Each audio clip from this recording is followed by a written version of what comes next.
With the end of The Americans, Better Call Saul, returning Monday on AMC, now seems like the last remaining vestige from TV's current golden age. While that's not technically true, we hear Game of Thrones will return next year. The first 3 episodes of the 4th season reliably, predictably, and easily make that case themselves. In the closing minutes of the 3rd season, you'll recall, Jimmy McGill's Bob Odenkirk brother, Chuck McGill, Michael McKean, lost his mind while chasing down the source of some errant electricity in his house. As you recall, Chuck had a rare syndrome, effectively making him hypersensitive to electromagnetic radiation. While rhythmically pumping his left leg against a table, he knocks over an oil lamp that sets the house on fire.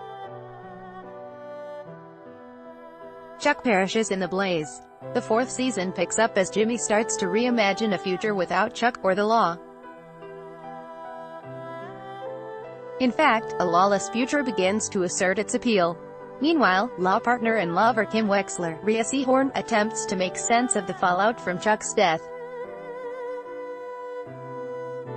Then, there's this. Hector Salamanca's Mark Margolis stroke at the end of the 3rd season opens up a new world for Albuquerque's Fried Chicken, and once and future meth king, Gus Fring, Giancarlo Esposito, Rhea Seehorn as Kim Wexler and Bob Odenkirk as Jimmy McGill on the AMC series, Better Call Saul, Nicole Wilder, AMC, Sony Pictures, TNS. The Power and Glory fans have come to expect is all here, with some added bonuses, including a richer, deeper and more layered Nacho Varga, the Salamanca heavy played brilliantly by Canadian actor Michael Mondo. But of all these bonuses, Seehorn's performance merits the most prominent mention. Kim was always vital to the success of this series, for through her the humanity of Jimmy was refracted. Her grounding grounded him, her decency made Jimmy more decent. But in the 4th season, Kim breaks out. At moments over these 3 episodes, her performance is so powerful and so memorable that the formula is almost scrambled, so that this is no longer the Jimmy show but the Kim one. She's allowed a depth of emotion too that Jimmy's not allowed, ever, even in the wake of his brother's death. Recall Chuck's last words to Jimmy in the 3rd season finale, "I don't want to hurt your feelings, but the truth is, you never mattered all that much to me." In that instance, something breaks in Jimmy, but this season, it's left to Kim to emotionally explore what that wreckage is.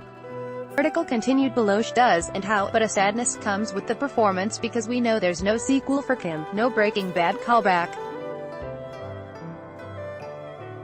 Bad is all in the future, and she is all in the past.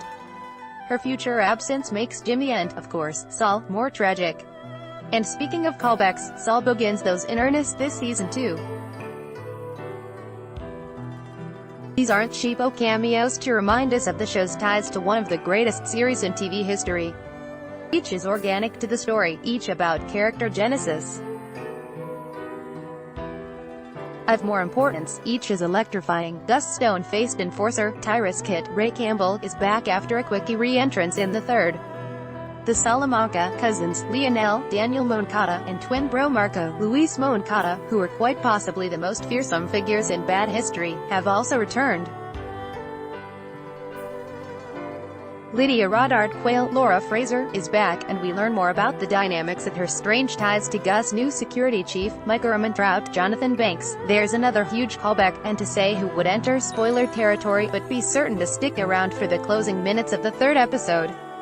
While not of the magnitude of Gus' re-entry last season, this one will still leave you wondering, how long before Jesse, Aaron Paul or Walter, Bryan Cranston, drift into Jimmy's orbit? Saul, like Bad, is a series about catalysts, both human and chemical, and the catalyzing event in Jimmy's life has now occurred. Chuck's death has hollowed him out and unleashed the character flaw that was always there. The flim-flam man with the fast quip is still there, but the conscience and moral compass have receded.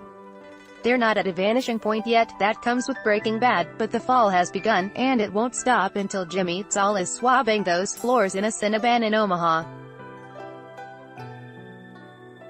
The precision of Saul's craftsmanship, writing, direction, acting, and all the way down to craft services, for all I know, makes this the best series on TV. And there really is no contest.